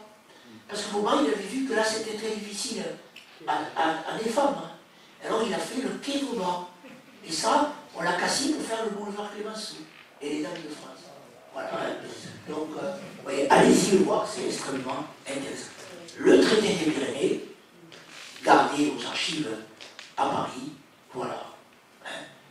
Le partage, voilà la partie qui devient, et puis les villes qui sont maillées, voilà. La Cerdagne, alors la Cerdagne, ils vont faire un coup là, avec Livia, puisque Livia, à un moment donné, ils s'aperçoivent qu'ils se sont trompés, que Livia, on ne sait pas trop pourquoi, Livia se trouve au milieu, ça ne change pas, voilà. En fait, là encore une fois, tout le monde s'en fout, et ça va rester comme ça. La Cerdagne restera isolée quand même, pratiquement jusqu'au très jaune, c'est-à-dire jusqu'au début du XXe siècle. Hein. Voilà, on crée des bornes, frontières, et voilà d'où vient notre frontière. Tout le monde ne l'accepte pas. Il y a eu quand même énormément de révoltes sanglantes, et en particulier celles des Angelets de la terre, ceux qui refusaient de payer la gamelle.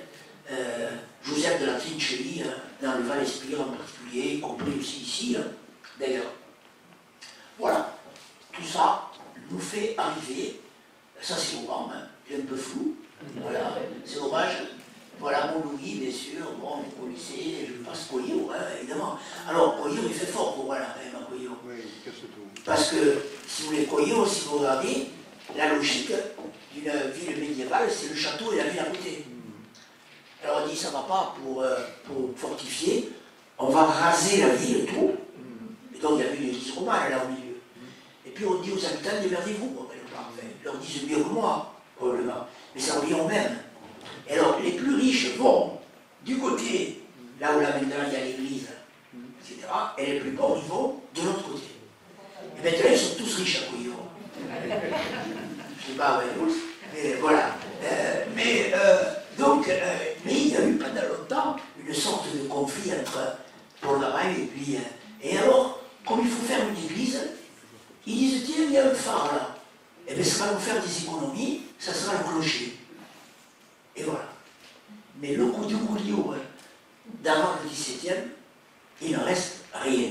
Le château est transformé, puisque à la place du village, là vous avez le parking, il y avait le village. À la place du village, il y a maintenant les fortifications de Vauban. Voilà. Donc c'est comme ça, on le voit ici, vous voyez, voilà. Le village il était là. Le village de Gouliot, c'était ça. Voilà. Voilà. En Villefranche, bien sûr, et interdiction, tout de suite, de parler la langue catalane, ça c'est pas possible. Voilà. Donc c'est comme ça. Et on va s'arrêter à la fin du XIXe siècle, parce que ça vous fera du suspense, j'espère, pour la prochaine fois, puisque le règne de Louis XIV va se terminer par une guerre, qu'on appelle la guerre de succession d'Espagne, parce qu'à un moment donné, vous savez, ces rois espagnols qui foutaient plus rien, plus personne ne foutait rien en Espagne. Vous savez, quand on a de l'or qui arrive, c'est partout pareil. Vous savez, le fils qui dilapide de la fortune du père, qui s'est cassé la tête à travailler, c'est relativement, pas toujours, mais souvent. Et donc là, c'est pareil. En Espagne, ne fait rien, on torture tous ceux qui, de près ou de loin, s'éloignent de la doctrine que veut l'Inquisition, sauf que, à un moment donné, ça devient n'importe quoi. Et donc, à la fin du XVIIe, vous savez, ces rois qui sont peints par Velasquez, là, ils ne ressemblent à rien, vous voyez, c'est ça. Et donc, ils sont capables de se reproduire, voilà, et ils n'ont plus d'héritiers. Et tout le monde, pas tout le monde, il y a deux voies pour devenir le roi d'Espagne, une voie française et une voie autrichienne. La guerre de succession d'Espagne, qui va jouer un rôle capital dans l'histoire de la Catalogne. Si ça vous a intéressé, on le verra la prochaine fois.